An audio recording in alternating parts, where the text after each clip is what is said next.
Have you ever had a purple patch like the one Harry Wilson's having now? From about the age of 19 to about 30.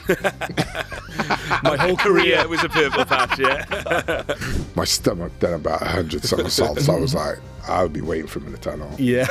I would put it on you in the tunnel. The song that makes you want to take your top off the most?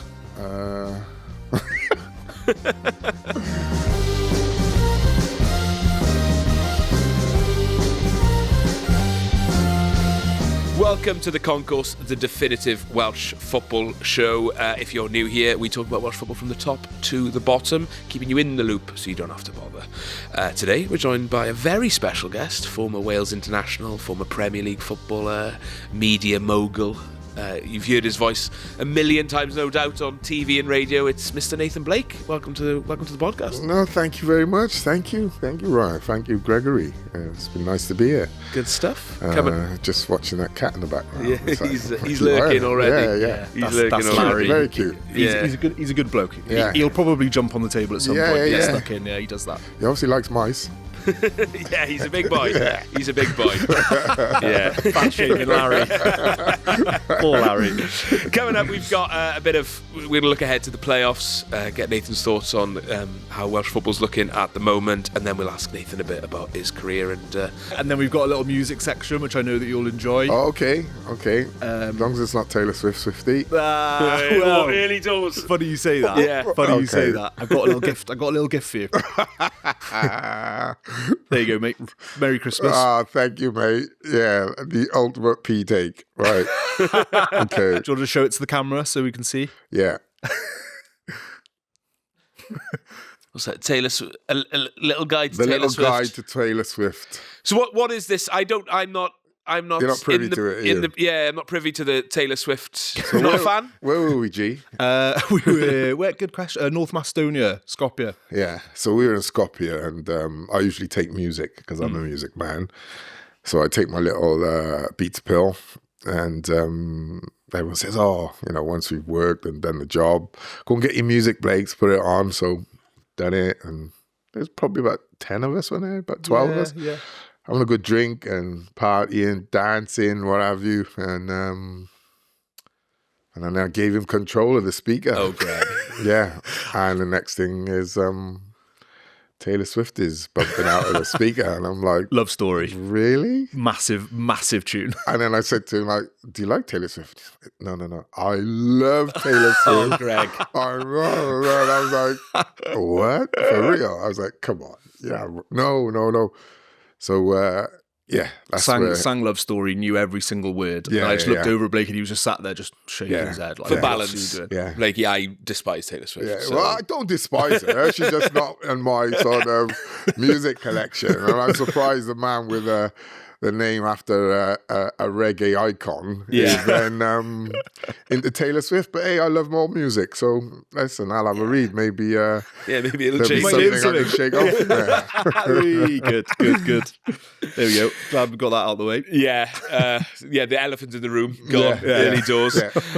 Right. This is what you get for coming on. You don't get paid. Yeah. You do get a Taylor Swift. We will learn something. Absolutely. Well, it's a big year coming up in Welsh football. It's been a big year just gone. Obviously, the World Cup is on the horizon. First question is, Blakey, are we going to be at the World Cup? Ooh, it's going to be touch and go, I think. I think a lot of people thought in the beginning we would go automatic. I thought North Macedonia gave us a hell of a run in it to the last. I think the way we wiped them out in the final game was incredible. But it's going to be difficult, really, really difficult. And it's 2 games to get there. And I keep saying to people, it's, a lot of people like jump on Rob Page for performances at World Cups and stuff like that in Qatar. And I always say, but you were there. It'll be, you'll notice the difference if we're sat at home watching it rather than being in America or Mexico or Canada, right? So you got there to be able to perform poorly, but you got there. So you're part of the celebration, you're part of the first fortnight and first 2 weeks, and you see everybody, the fans, the celebration was fantastic in Qatar. But, listen, I think what Craig has done has been pretty remarkable, if I'm totally honest.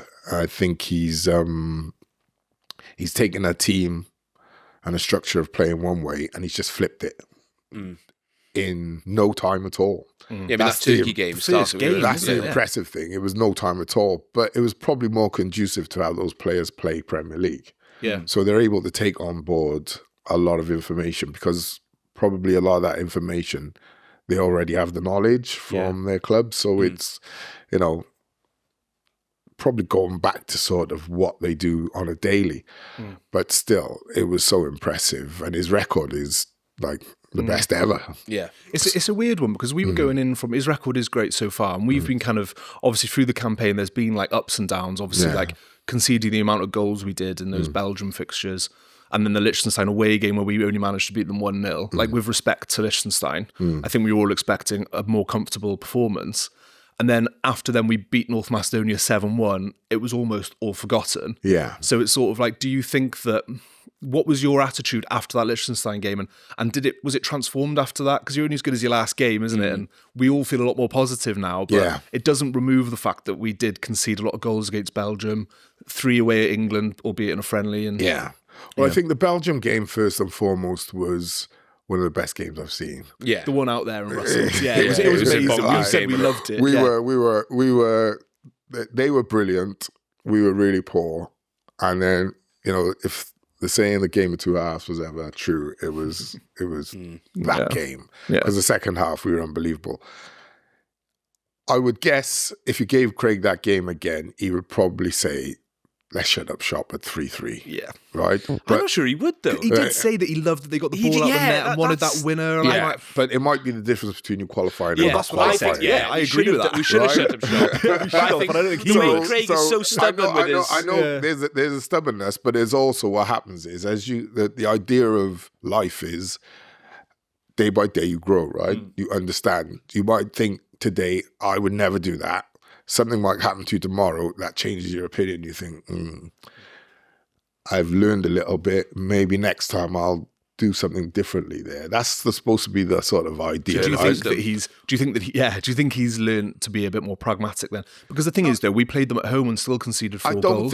I don't think he's learning to be pragmatic. I just think on that situation, right? So that situation, if he gets a 3-3 out of that game from 3-0 down, it's as good as a win. Yeah. Right? And it feels like a loss to Belgium. And it feels like a win to us. Yeah. Right? That's sort of the overriding feeling players would get, managers would get. So I think giving it again, he might say, no, I wouldn't, I'd just go for it. Yeah. But then I would say, well, that's down to him. But me personally, my opinion, if I was in his ear and as number 2, I'd be saying, take the point. Yeah. Right? Oh, take the point. Take the point. Yeah. So imagine if we'd won 4-3 then. Yeah, I mean, but that's the way he thinks, right? Imagine if we had got the 4th goal, right? Yeah. The Liechtenstein game, I wasn't that disappointed because it was just a fantastic place. We had a nice time. It's a beautiful place. It's a beautiful place. But no, the result, I wasn't disappointed in it. I was more disappointed in how we played rather than the result. Yeah. And that's what I think football's about. It's you can play brilliant and lose, and you can play awful and win, right? So I always say it's about performance, and the performance was okay. Yeah, it wasn't like stand out. And there's a psychological thing in sport, I suppose. When you know you can beat someone, you don't mean to disrespect or take the mick or anything like that, but you don't go into that sport, that game, that fight, whatever it is, with the same sort of adrenaline. Adrenaline is something that's great within. I don't know how you would enhance it or whatever. So I thought the Liechtenstein game was, it was disappointing, but we done the We job. got the 3 points. Yeah. It was kind of similar to that Andorra in lots of ways. That Andorra away in the build-up to 2016, wasn't it? Yeah. You know, we were lucky to get that win. But and then, you're not going to play great every game. Exactly. No. And we went on to great things. And sometimes it's hard to play against those teams because they don't let, they just shut up shop. They just set up not to get beat. So it's easy to stand and go, you should do this and you should do that. But it is difficult. And if that goal that we scored in the first half wasn't ruled out for offside, we probably would have gone on to add another couple once the pressure's off then, isn't it? But, So I think the run of games, the England game, I kind of put down to experience. Because, again, I'd say there's some games you've got to understand that if your opponent's better than you, right, you can say, look, we're going to do this, you're going to do that. But I think at some point, I always allude to like boxing. So if I'm ranked number 5 in the world and I'm fighting someone who's 105 in the world, that adrenaline, that approach to the fight isn't going to be the same. But if I'm fighting number 1 pound for pound, I have to give him a bit more respect. I can't weigh into him the same way as I weigh into, You're just going to get sucker punched. Right. Well, Mike this is Tyson, it. Trevor Burbick. Don't pay Mike Tyson no respect. Mike Tyson sparks you clean. Yeah. Well, yeah, you're right. And also we see more and more now that those kind of lesser teams are much better at being organised than they used to be as well. what Like, they you are. saw Macclesfield beating Crystal Palace in the FA Cup. Well, we heard the Liechtenstein manager's interview after the game, right? And it's all about just keeping the result, keeping the score down. If we can, like, the score line was a massive success to Liechtenstein. Yeah. It was a step forward in what they do. Yeah. Performance-wise to us, it was bang average for us, right? We knew, like, okay, we just get it out the way, get it done. It's a win. But I think no one expected us to beat England. No. If I'm totally honest, I think they might have thought because of the way results had gone previously, we would have given it a better shot. And I thought we didn't have a Canada was a bit of a sniff, which shot was- as well. yeah. We were poor against England. Yeah. Again, I would say we were really poor against England. But I think a lot of people thought, the bubbles burst in. Yeah. And then we've gone again. Yeah. I That's think. what I mean. That's what I think mean that's with the that impressive thing Macedonia about game. that North Macedonia game was I think everyone was, the tide was starting to turn a little bit on Bellamy. People were a bit like, we promised all this sort of, this attacking, exciting football. And he's given you it. Yeah, exactly. Yeah, absolutely. It's been, we say every episode, it's been fun. And then I've it loved clicked for that North Macedonia game. Yeah. And it was, maybe one of the best ever Wales performances, in terms of Well, the there's actual... not many teams who've done that, the North Macedonia. No, that was the other impressive right? thing. Belgium haven't done it. Right? Yeah. Belgium, drew twice to them in qualifying. absolutely. Yeah. So, the way we done it, it was like I switched off after 5. I wasn't even watching the game. I was commentating, just enjoying the fun. So, I think we're in a good position. I think players there, I think you've got to look at them players' form, like Harry Wilson, Houdini Harry, or Harry Houdini, I call him. He's, I think he should be at that top 6 club. Yeah. Right? Well, we've been speaking about this, funnily enough, on the last episode, right? We were saying his contract's up at the end of the season. Yeah. So I think that really increases He's his in the shop chances. window now, isn't he? He's in the shop window anyway, but now I think maybe a top 6 side would look at it and go, do you know what? On a free, he won't demand like massive wages either, I don't think. And homegrown qualified as well. Homegrown qualified. So he could get a big chance at a top club Where now. would you like to see him go, Blake? I think he'd be great at like a Villa, Yeah. a Newcastle. Become a bit of a cult hero. Yeah, I don't think he'd man. go to Man U because he's Liverpool. Yeah. And why would you want to go to Man U these days? Yeah. Right? So, but I think, even a return to Liverpool wouldn't surprise me. Really? Yeah. I think he's that good. Like, I think there's a tendency, like, I would say, like, and I'm just using this player as an example. Like, if I said to you, most people, especially over the bridge, Mason Mount or Harry Wilson, they would go Mason Mount. I would go not in a month of Sundays. Yeah, I totally agree. Not in a month of Sundays. I've seen Mason Mount have a couple of good games for United recently. But if you say to me form and growth and how a player has gone from, being a squad player to almost like you got to play him every game. Yeah. and that's maturing, right? That's getting better game by game, learning. I was going to ask you this, right? Because obviously, as an ex-pro, why is it, do you think, that because is he 28, 29 now? 20, I think he's 29 in March, isn't he? So I think, why do you think, because he's always had that spark of brilliance in him, but now he's consistent, for probably the first time in his career, consistently playing at a high level. Why do you think that is? Well, I think he's playing at a higher level of consistency than he was before. I thought he was consistent before, but now he's just knockout consistent, right? Yeah. I just think it comes to maturity, Greg, and as you grow. And a big thing is always managers. It's something that I think people on the outside don't understand. If a manager loves you as a player, you play sort of with no baggage, no worry, no weight. When a manager is not having you, it's a nightmare being at a football club. Yeah. It is. I mean, it's a great life, but listen, ultimately, if you're going into work every day, wherever your job is, and your manager don't like you, it becomes a bit of a problem. That's kind of what's going on here. Neither of us are the manager, but we hate each other. But that's what makes it pushes it forward.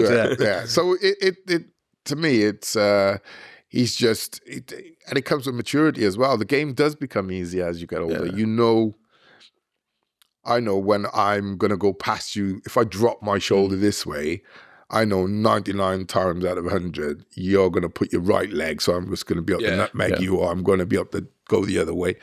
They're just routines that just become, like, you see things before they happen as you get older and more mature. I was chatting with someone who plays in the Cymru Premier at the moment, and he's played pro before, and I was sort of asking, like, what is the difference between a top player and someone who is playing in the Cymru Premier? Very talented footballers, in the core of it, relatively probably in the top 5% of footballers if you're playing at a semi-pro level.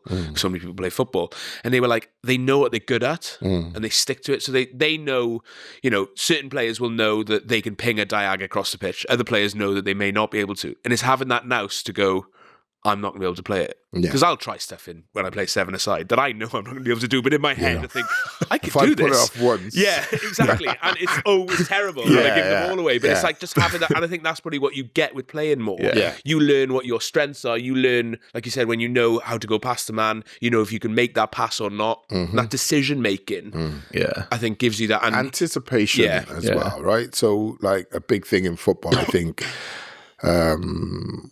which is relatively overlooked by the everyday fan, is anticipation. If the ball is in flight there and I'm a midfielder, and 9 times out of 10 I can see where the defender is, and my experience tells me he's going to head it into that area, or he's going to head it into that area, simply because of the way he's backing off and struggling on his body shape and things like that. So that's another thing I think that improves. And like, when you get to my age, you stop playing because your brain is full of all this anticipation and understanding and one step ahead, but your legs are like 9 steps behind. Yeah, that's such a common thing, isn't it? So we used to, me and my mates, we used to play on a Sunday against our kids and stuff like that, and I don't play anymore. And I would know what, like, the kid is going to do. Yeah. And I'd be laughing to myself thinking, and then I'd go to step and he'd be gone. Yeah. That's humbling. Like, like, you've got to retire from that as well. Yeah, you have to accept that, right? You just have to just stand up front and just, do what you can. But, don't run about too much. Yeah. I always find it humbling when you play 5-a-side on, like, goal or something, and they film it and you score a goal and you think, oh my God, what a goal. I am a top player. And then you watch the video back and you're like, I'm so slow. This looks slow. When you're playing, you think, this is good tempo, blah, blah, blah. And then you watch it back and you're like, oh my word. We're bad. We're unfit and bad. I think that's the difference between the levels of football. Yeah. It goes higher each level. quicker, That faster thinking, thought process, and then everything improves. Yeah. So crossing improves, passing improves, running improves, finishing improves. And doing it in those split seconds. The strength and everything as well. Crossfield pass, little slip pass, everything turns, keepers improve. I remember going from Cardiff to Sheffield United and like being in training, and then, you know, no disrespect to like Gavin Ward, who's there now, Mark Grew, but you come up against a Premier League keeper, and it's tougher there. Yeah. Like, well, like stroke the ball, and you now got to stroke it with more pace and more power, and you know. Yeah. So and they anticipate better what you're going to do. So it's difficult to get to the top. Have you ever had a purple patch like the one Harry Wilson's having now? What's the best informed period that you had as a pro? From about the age of 19 to about 30. My whole career was a purple patch, yeah. That's a typical ex-pro thing to say as well, isn't it? Elite mentality. Yeah. I mean, you know, it's you don't get moves and get sold if you're not in a good vein of form. And the game is difficult. And one of the most difficult things is, I always say, is injuries and having to deal with injuries. So, you know, it's something that people don't understand. You're carrying knocks, you're carrying injuries. I don't think I've been without injury since I was probably about 17 to this day. Probably say there's always something wrong with my body. Yeah. So, can relate. Yeah. Gregory Peck. In terms of the actual playoffs then, Bosnia and Herzegovina in the semis, and then either Italy or Northern Ireland in a final, or a dead rubber friendly, which would be a right laugh. Bosnia, probably one of those sides in that pot that was probably one of the worst to come out, I think. They're going to be a difficult side to beat, I don't think anyone can say, none of us are going, oh, yeah. Yeah. But then none of us are going, oh, no. I mean, it depends what Wales turns up, doesn't it? Is it the team that plays against Liechtenstein, or is it the team that plays against North Macedonia? Yeah. That would, you know. Have we become the team that it depends which one turns up? No, I'll tell you which one turns up, is the North Macedonia. Yeah, it's got to be. Right, because I think the two friendlies and the Liechtenstein game are probably the only three you can point at and go, and a half against Belgium, disappointing. Yeah. Right? That aside, like, we've been on it. Yeah. Which was mean. And I thought the Macedonia game was sort of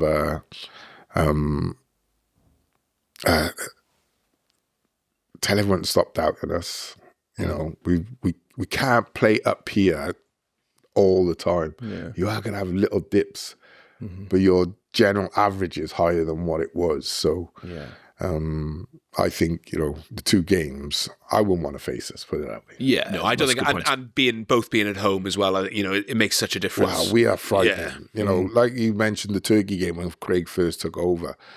I remember doing the commentary and being in the stadium. I remember the fans were quite like, well, let's see what's going to happen then. Yeah. And then immediately. And then it was like, no, it was like 10 minutes, okay, this is okay. And then 15 minutes, this is good. And 20 minutes, it was like they just lost it. It was like, that's what we're on it. Yeah. This is unbelievable. Like, this is a total sort of 180. We're totally different. So Belgium, I've seen us turn over at home. You know, top teams, Turkey, I've seen us do well. I remember, I think it was Republic of Ireland once. One of Giggs' first games. I think 4-0, we turned them over. When we need to, we are brilliant at home. Yeah, and I think that experience in previous playoffs, previous big games, you know, like you would have been playing with players who had been in all those heartbreaks, you know, throughout the 90s and the early 2000s. Whereas now you've got players who have qualified for World Cups, qualified for Euros, played in, and then also had the heartbreak of the Poland game, so they know now the difference, and you know, in those sort of games, I think there's a bit more sort of qualifying nous in this team now. You look at the Spanish team; they've been there and done it, haven't they? I think that's why, you know, like getting over the hill of qualifying for the first time in 50 or 60 years was such a big deal, because it becomes habitual, you know, you muscle memory, understanding. You go into these big games not with the dread of, come on, don't lose. Yeah. You go in with, well, we'll do what we done to Turkey, or we'll do what we done to Republic of Ireland, or we'll do what we done to Belgium, or we'll. Do you know what I mean? You've got all of these great sort of reference points. Rather than, I think for so long it was the Paul Bolden penalty. Yeah, it was always that. Like, which is, I always think is totally unfair because, you know, a game's about 90 minutes, not about like one opportunity. Do you think that weighed on the players that you played with who had been in that team? Yeah, for sure. I don't think that it's not a weight. There was almost like an understanding, almost like we were like cursed in some way, right? That's it. Like, is it negative mindset? Yeah, we get to a certain point and then it all goes wrong. And you know, you didn't focus so much on the mind then.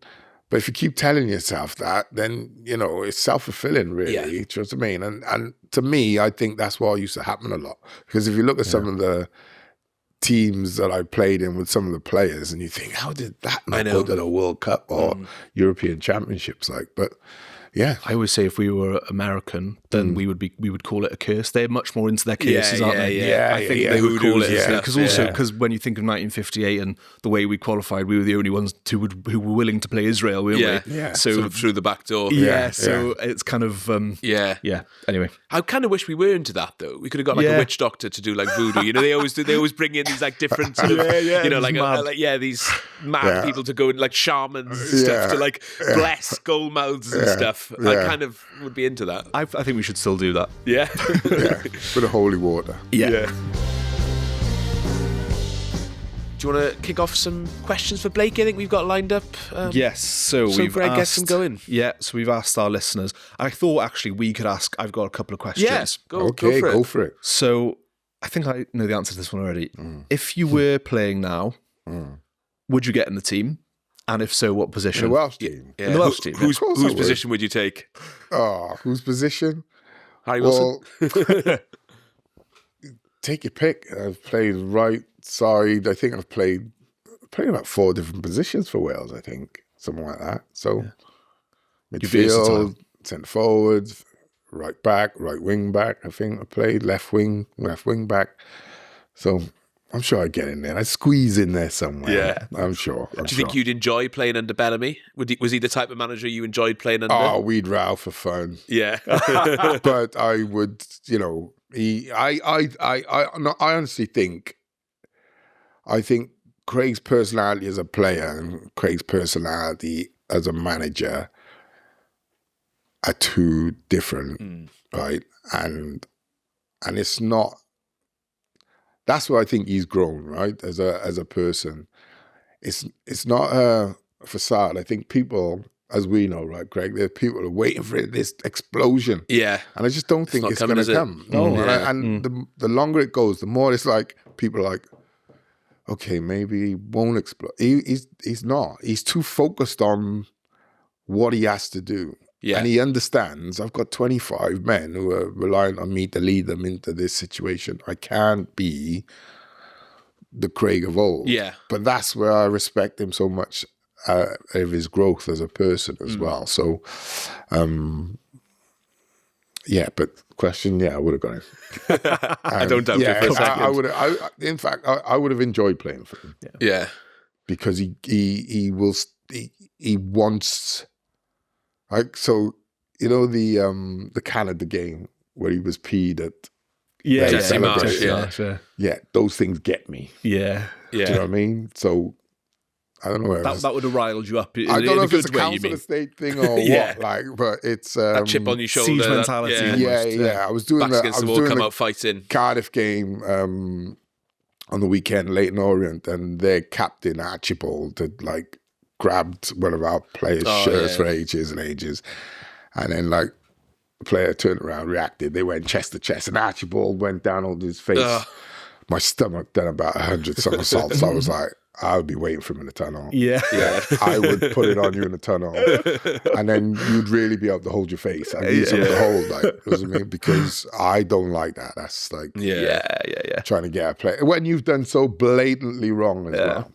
So, no, with all the cameras on you as well. I don't know how people think they can get away with it. Yeah. I think, like, so I don't get on with managers like I didn't get on with managers like Bobby Gould and people like that. Did anyone? Well, it's very difficult. You weren't scrapping him in the training ground. No. I left that to one or two others. I try to keep that. I let them tell that story. But no, I think I would have gone with Craig. Yeah, good. Because I get on with him as a person. We always have. Yeah. We had Similar background. when I was young.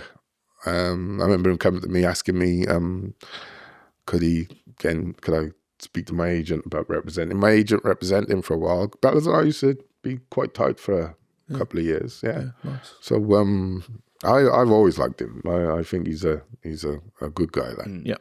Do you think then, obviously, football changes a lot, and like, you know, you played in an era which is very different to the one now. And the dinosaurs. Yeah, not quite. You were playing like, you know, half back in a WM or something. Swim for the tactics nerds. Took my ball. Do you think you'd thrive more in the current style, you know, the sort of high pressing, a bit sort of I don't know. I'm one of them. I don't like he's the GOAT. Yeah. I'm like, mate, it's all relative. You're good it? now. You know, when the pitches were heavier, the balls were heavier, it was slower, the boots were like hobnails. Yeah. People just put Kits were made of like studs thick in their cotton. boots because I'm gonna take him out. Like, you know, it was a totally different time. So I think like I'm one of them. Yeah, whatever era it is now, you can be the GOAT of this era, but you can't compare. Say go back 50, 60 years, the greatest of. You know, I would say if you can do what you can do here on what they used to play on in the 50s, then you might have a chance to call yourself the GOAT. Yeah. But if you can do that in the 50s on that pitch, bring that forward to today, and listen, you'd be unreal. Yeah. On the subject of that, then, who is your GOAT? The greatest ever? Yeah. It's Pele by a country mile. Yeah. Pele. There's this modern thing of like Pele wasn't actually that good, which really annoys me. I've never watched him. I've never watched him. There's not as much footage, but when you do see the footage of what that man done, I would say, well, he kind of invented skills. Yeah. Right? He invented, like they say, the Cruyff turn. Right? Like those guys were doing it way before Johan Cruyff in Brazil. Like, you know what I mean? It was almost like if you look at the history of football, the Europeans almost looked at the South Americans as like lightweight, sort of tricky, like to do keepy ups on the pitch. You know what I mean? Yeah. And it wasn't until they started, you know, realizing actually these boys are quite tough as well. Yeah. As you would know if you watch UFC, the Brazilians are tough. Yeah. You know? What else we got, Greg? What's your biggest regret from your footballing career, if any? Biggest regret is it's not a regret, so to speak. It's I wish it had happened, but I understand it didn't happen. That was signing for going to Liverpool and the Kenny Dalglish, and it didn't happen because of the Hillsborough disaster. So it was after the event, and Kenny had gone to a lot of funerals, and you know, he retired from football for a while. So it's hard to me say it's a regret, right, because of the circumstances. But it's also it was a proud thing for me because I met him a couple of times at Blackburn, and he would always speak to me, but I never knew him. And then I was at what was it called? The Match, the charity game. Right, okay. So I met Darren Campbell, the sprinter. He's playing that celebrity match thing up at Newcastle. Yeah. And it was myself and Adi Littlejohn, who was one of my best muckers in football. We went to watch, and then we were in what's the hotel called? I can't remember the name of the hotel. But we went there, and there was loads of players there, and Kenny was there, and he just pulled me. We started chatting properly, and then he told me, gave me the whole rundown, and his wife, his lovely wife. So that's probably the only thing I wish had happened, that I'd played for Liverpool, or played for Kenny Dalglish then. Yeah. Wow, I had no idea that you not came many that people close do. to signing for Liverpool. Yeah. That's mad. Another one, this one's from Aaron Hill. Aaron Hill. As one of the great underrated footballers turned actors, which Welsh footballer does Blakey think missed their true calling in Hollywood? Welsh footballer in Hollywood. And I didn't know about your kind of acting background, actually, because when he sent that question done in, a I had a lot. little look. Yeah, you've got a few. Lived lives. I got a portfolio. So it's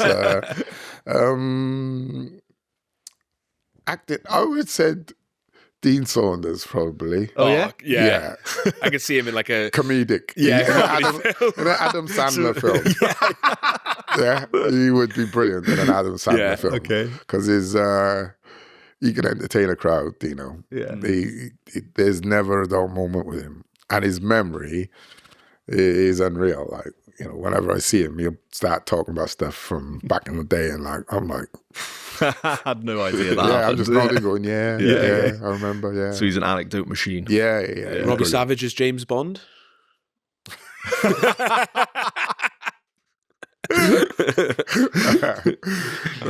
would make the best Bond out of any Welsh player, past and present?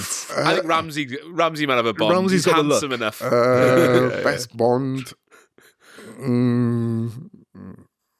Gary Speed would have been a good Bond. Cookie. Oh Yeah. He's got the wits and Yeah. and the sort of And the handsome aggression. charm. He's got that edge. It's a And great he's shout. a big boy. Yeah. So he'd rough you up and all that. So I'd say Cookie. Yeah. A Swansea boy as James Bond, that would be entertaining. The accent would be brilliant. Imagine. I wish I could do a good impression of Yeah. but I'm gonna... face in. Absolutely. I want to mention, we were talking before, you'd mentioned that you used to go out in Wine Street in Swansea whilst being a Cardiff player, and I'm sure you've probably got many a tale that probably aren't for public from Wales trips over the years. Yeah. But, you know, it was a different time when you boys used to go away, you know, in the 90s to some, you know, mad places over the years. Obviously, Wales Away is this huge thing now where people, you know, thousands of people go wherever Wales play. But, you know, you went to some of those, you know, countries that are, you know, post-Soviet Union, post-Yugoslavia break, when they were very new countries and, you know, only a few hundred Wales fans would travel. You know. So, are there any standout trips from those times? Forget the football for now. No one wants to know about the football. What about the trips? Where were some of your favourite places? Oh, favourite. It wasn't. We went to Eastern Europe. Or least favourite places. Yeah. I think Moldova always stood out, was a tough place. Because you've got to understand, we used to go to those places and we used to carry our own chefs and our own food with us. So it was, you know, bottles of water and things like that. I mean, sometimes you couldn't get clean running water. Couldn't brush your teeth with the water and stuff like that.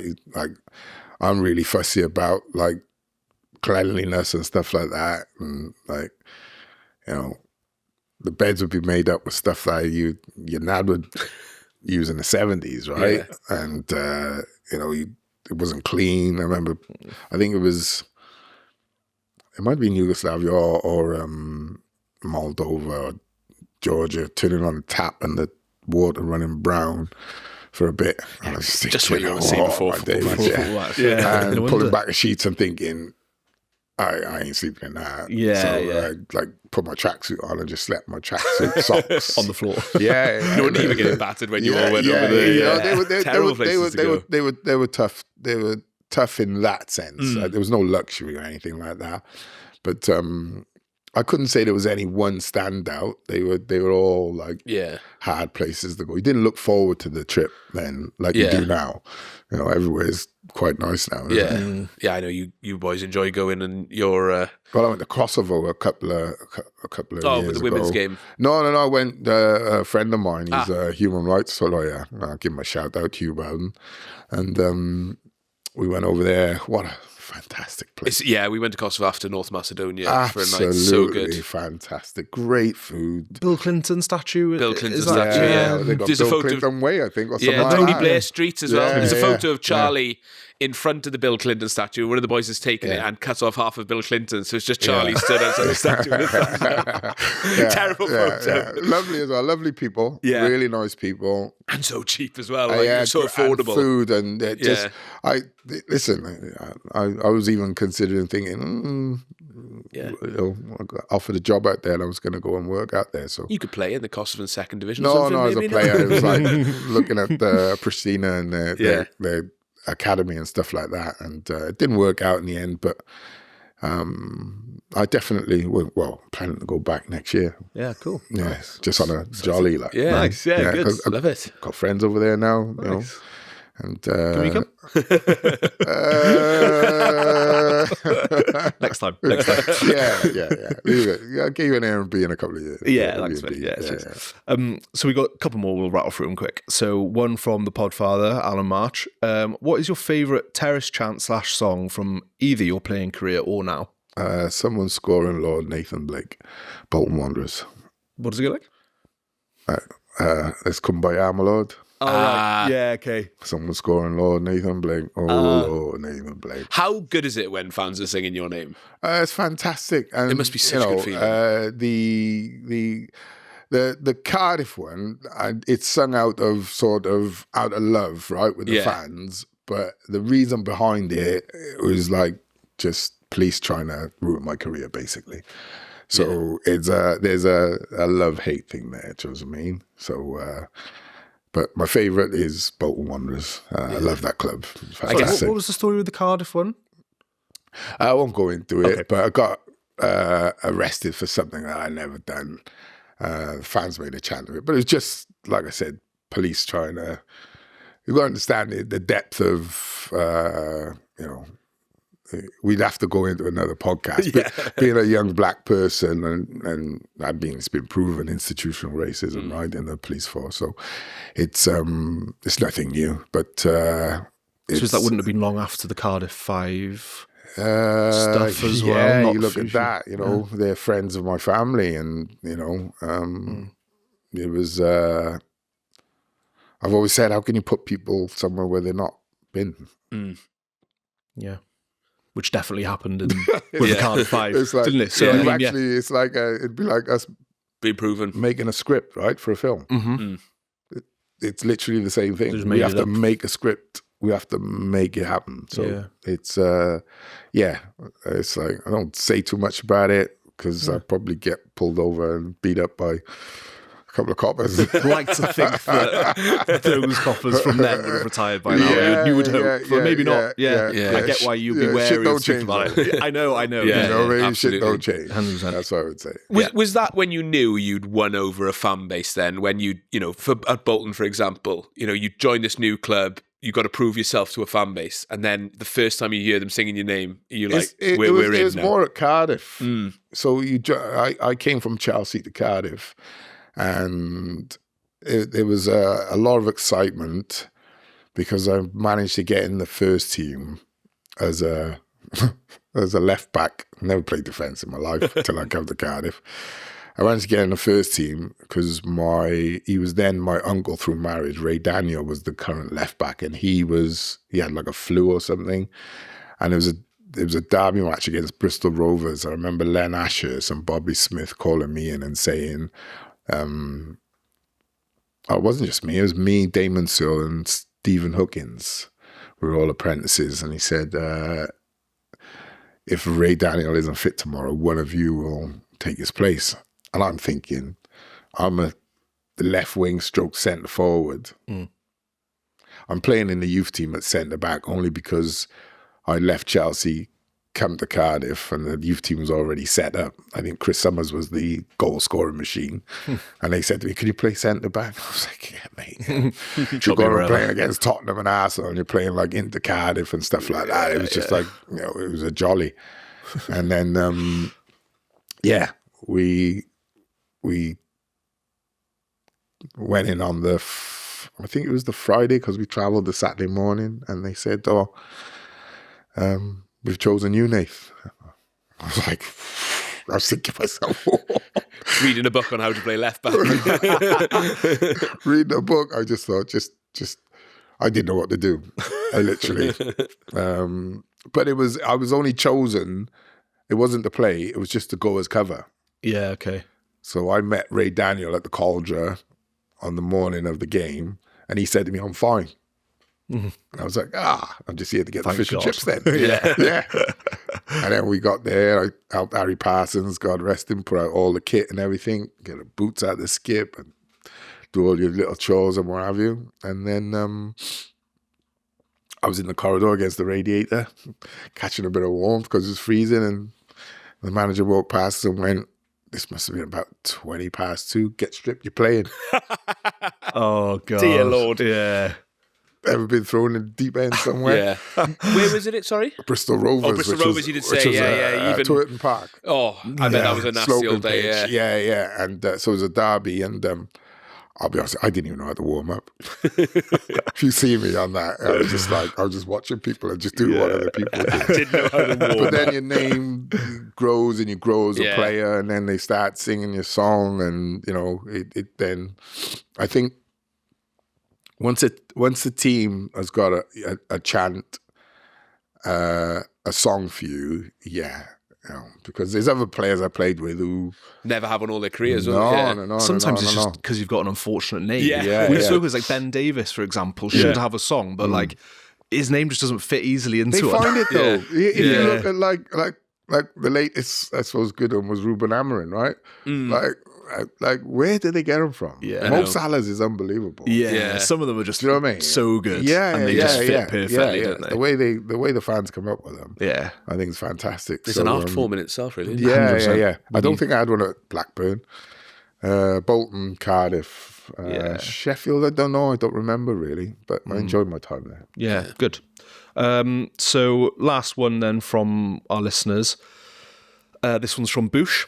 It's not. His name's not actually Boosh. His name's Paul. But I don't know why he goes by Boosh. He goes but he's Boosh. Okay. Bougie. How do you compare? So you've been to watch Merthyr in the National League North. How do you compare that level to the Cymru Prem? I think it's a lot higher. I think the National League North, South, the National League. I think the Cymru Prem would struggle. I think Merthyr would win the over TNS, you reckon, as well? You reckon? Yes. What do you think, Ryan? I know he's disagreeing. I do disagree. I'm a Cymru Premier apologist. I think Merthyr would probably sit like they'd be a decent mid-table team. I don't know. It's really hard. Yeah, it's hard. Merthyr. I think they would be in the Cymru Prem. Yeah, I genuinely believe that. Like, I gotta love it, right? It's just my opinion, right? That's why we love the game. It's my opinion. What I would say is, it's hard to compare, isn't it? Because no, it's easy. Yeah, well, you're playing the game. To be fair. I would say it's not about playing the game. It's about opinions, right? And I respect any man's opinion. Any woman's opinion. What I would say is, the amount of players that come out of the Welsh Premier League for a start that are coming to the League 2 or National League, there aren't many. Yeah. Right? There's more now than there probably ever been.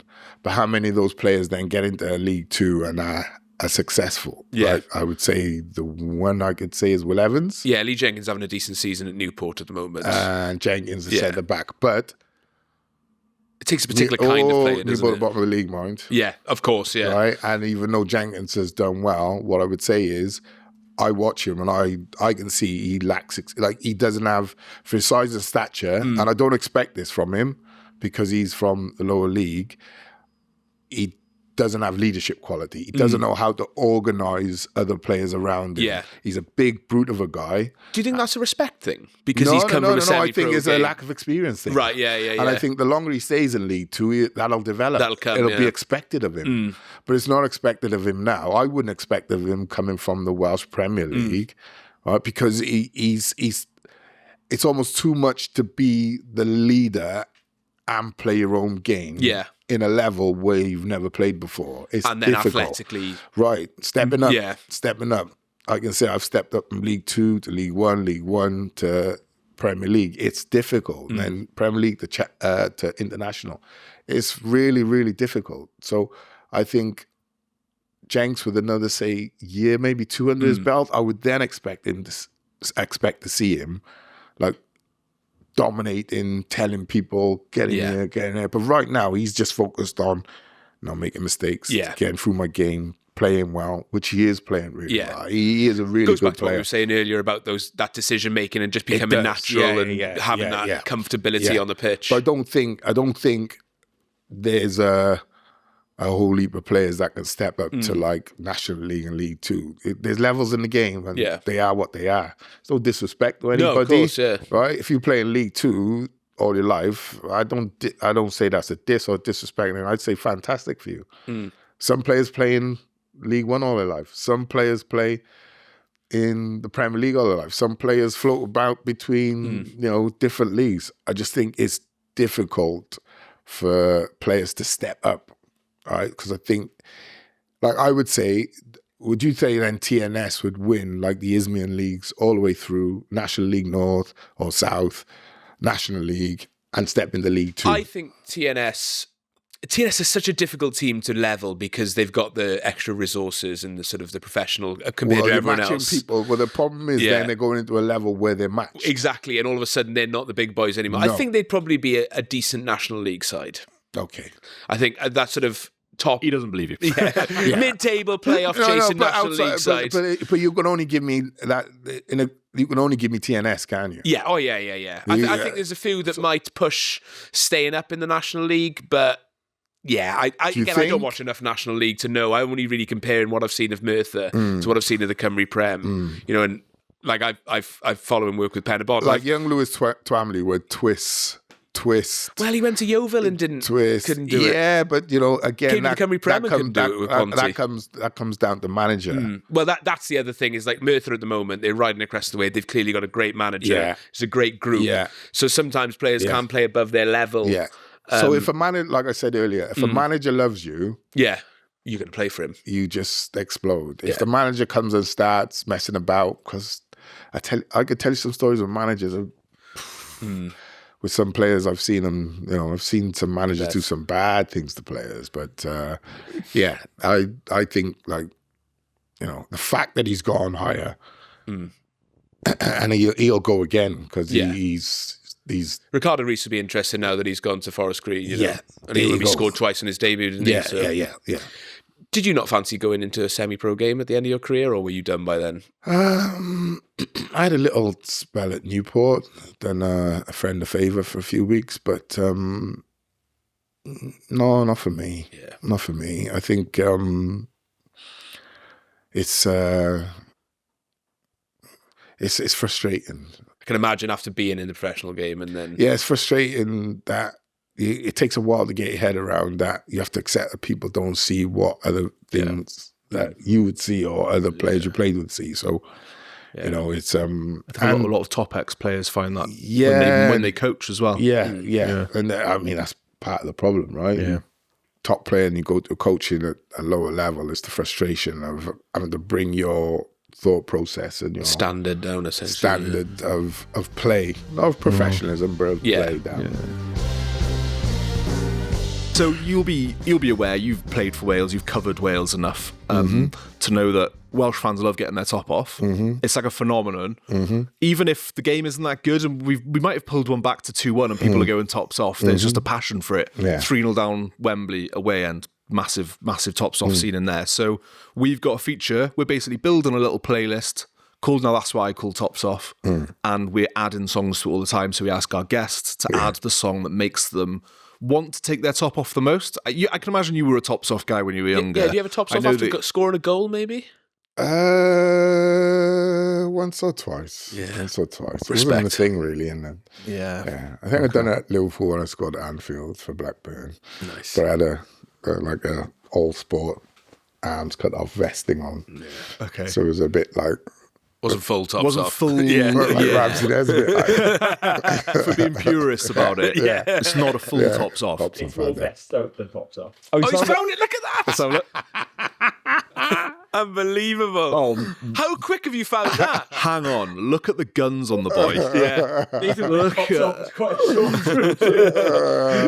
That is fantastic. Serious guns. Charlie Header Visuals. Fantastic. Who's that playing? Lee Carsley. Lee Carsley. When he had hair. Yeah. Oh my God. A little bit. Yeah. not loads. Great lad, Carsel. Yeah, so Charlie Header Visuals has just Googled Nathan Blake tops off and he's found it straight away. So there we go, that's good. We just need to quickly play the jingle. For SEO then, we can try and get higher There's up one than at Cardiff, I think. Cardiff City. Yeah, Charlie's on. More, Play the jingle while Charlie's on it. Now, that's what I call Tops Off. Home of the best Tops Off anthems. There you go. So, yeah, what is your... Whilst Charlie had a visuals, looks for more photos of Blakey with his top off. What Promotion, Cardiff promotion.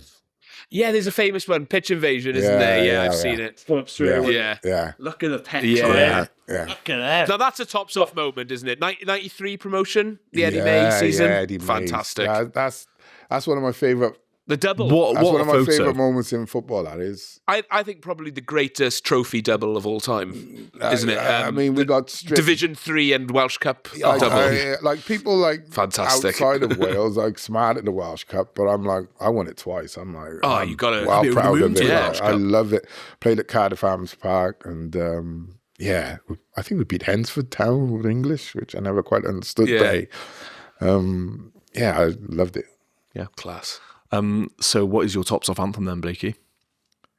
What song? What Yeah, Yeah. what song? The song that makes you want to take your top off the most. in a footballing sense? Whatever, Any really. sense. If maybe you're out and about and you think, whoa. Yeah. So I would you're say- in the club. A song that gets you going, essentially. I would say probably a bit of Tupac, something like that. Yeah, Nice. Tupac Shakur. I'm a Good. huge fan. Ghetto Gospel? Ghetto Gospel. What are we talking? We deeper cut. Picture Me Rolling. Picture me rolling. There we go. You don't know it, but it's All Eyes on Me, and yeah, it says That's what it says in the tin. yeah, Picture Good. Me Rolling. This playlist is getting more and more... Okay. Yeah. So what are you doing with your tops off here then? Is it sort of like the top is off, you're swinging it, you're Yeah. Good. Picture Me Rolling. Superb. Fantastic. That's great. What a great addition. You Yeah. can see that, can you? Yeah. Yes, I 100% can. I want to see it in person, so in real Yeah. life. Okay. Next Wales trip, Greg's on with you. Okay. I'm going to get this on and I'm just going to look at you. You need that- no, it look. You need that on the loudspeaker, or you need a 1,000 fans to picture Me Rolling. If we qualify, if we beat Italy at the CCS to go to the World Cup, will you do it on the pitch after the game? What, take my top off? Take your top off. Oh, Picture hell me no. rolling. In the commentary CCS. box. Hell no, commentary hell box. no way, Great no way. content, They BBC put those Wales. little cameras on you now, so you can't even eat without. Like, no. Ofcom complaints from Yeah. BBC Wales. Why is the commentator got his top off? Why is Nathan Blake half naked on my TV? If Gary Lineker can do it, then so can Nathan Blake. That's what I think, anyway. Respect. Well, thank you very much, Nathan.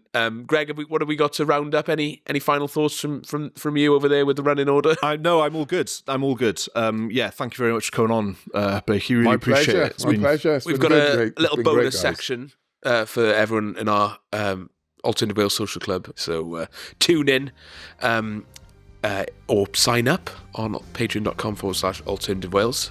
Thanks very much, boys. It's been a lovely time. Diolch, mate. Yeah.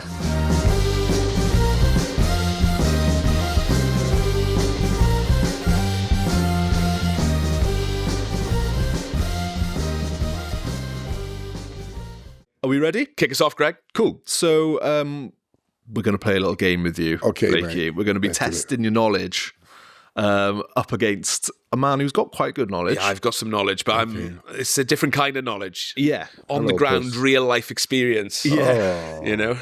Yeah. Larry's popped over to say joined hello. us. Yeah. Hello. He's saying shy under the table. Yeah. It's not like him. He's normally No. getting right amongst it. Give me a little sniff. When we Yeah. play the jingles, he does get involved, so we'll see what happens. Yeah. So it's a game called 6 Degrees of Football Nation. Can you hear that buzz? Oh, I mean, my cat used to do that. Yeah. The chair's wrecked now. Right, we're all good. Yeah. Good. No, it's back again. We can put He'll do your business on it anyway. won't Yeah. Do a business on it. Put the fire out. Okay, ready? Yes.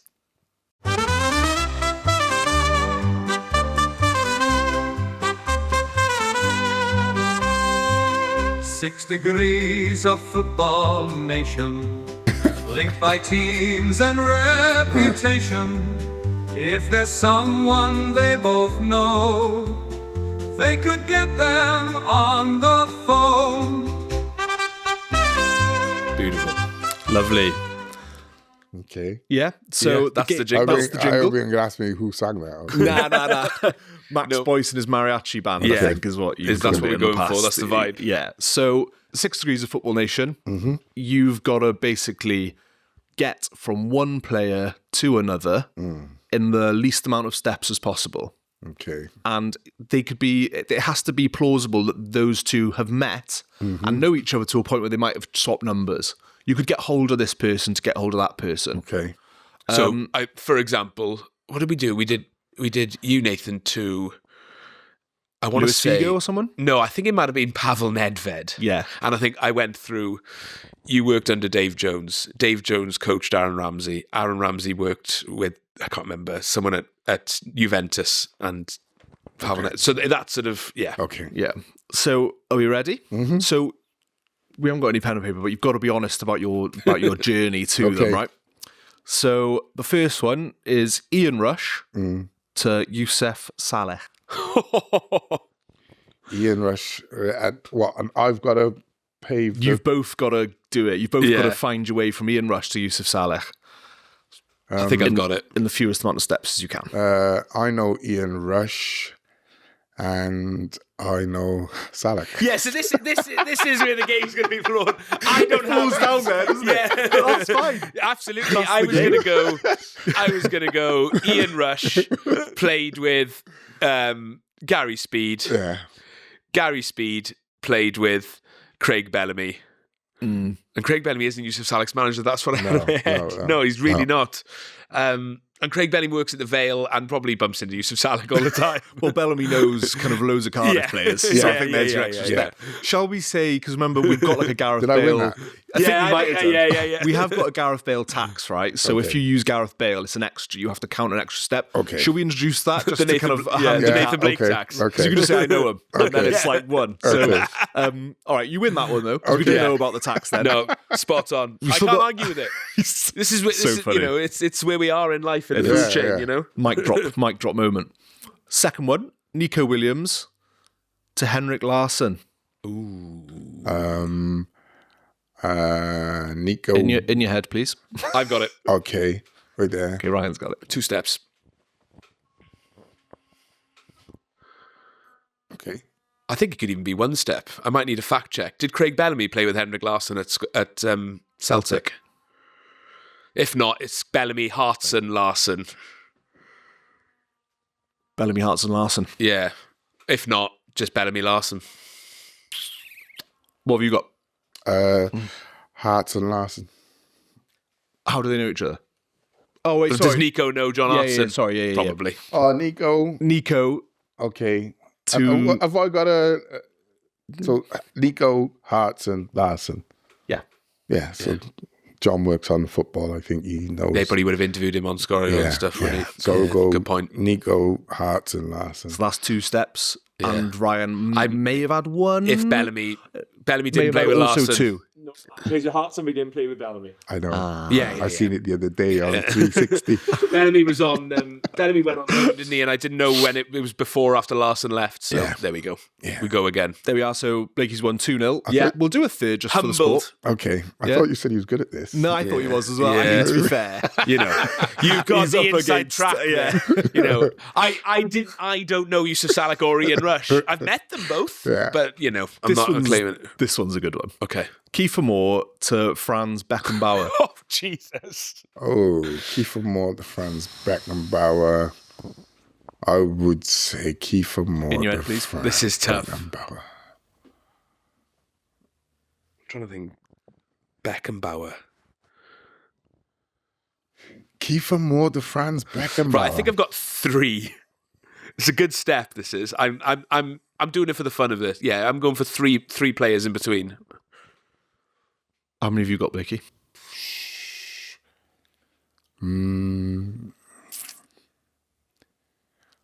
I'll say 4. So go on, you do that 3. So Kiefer Moore plays with Ben Davies for Wales.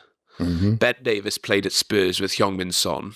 And Heung-min Son's manager for South Korea for a period of time was Jurgen Klinsmann. And Jurgen Klinsmann will truly know Franz Beckenbauer. That's pretty good. That's pretty good. I think I'm pretty happy with that one. Yep. I'm Like he's having looking that last rattled. one.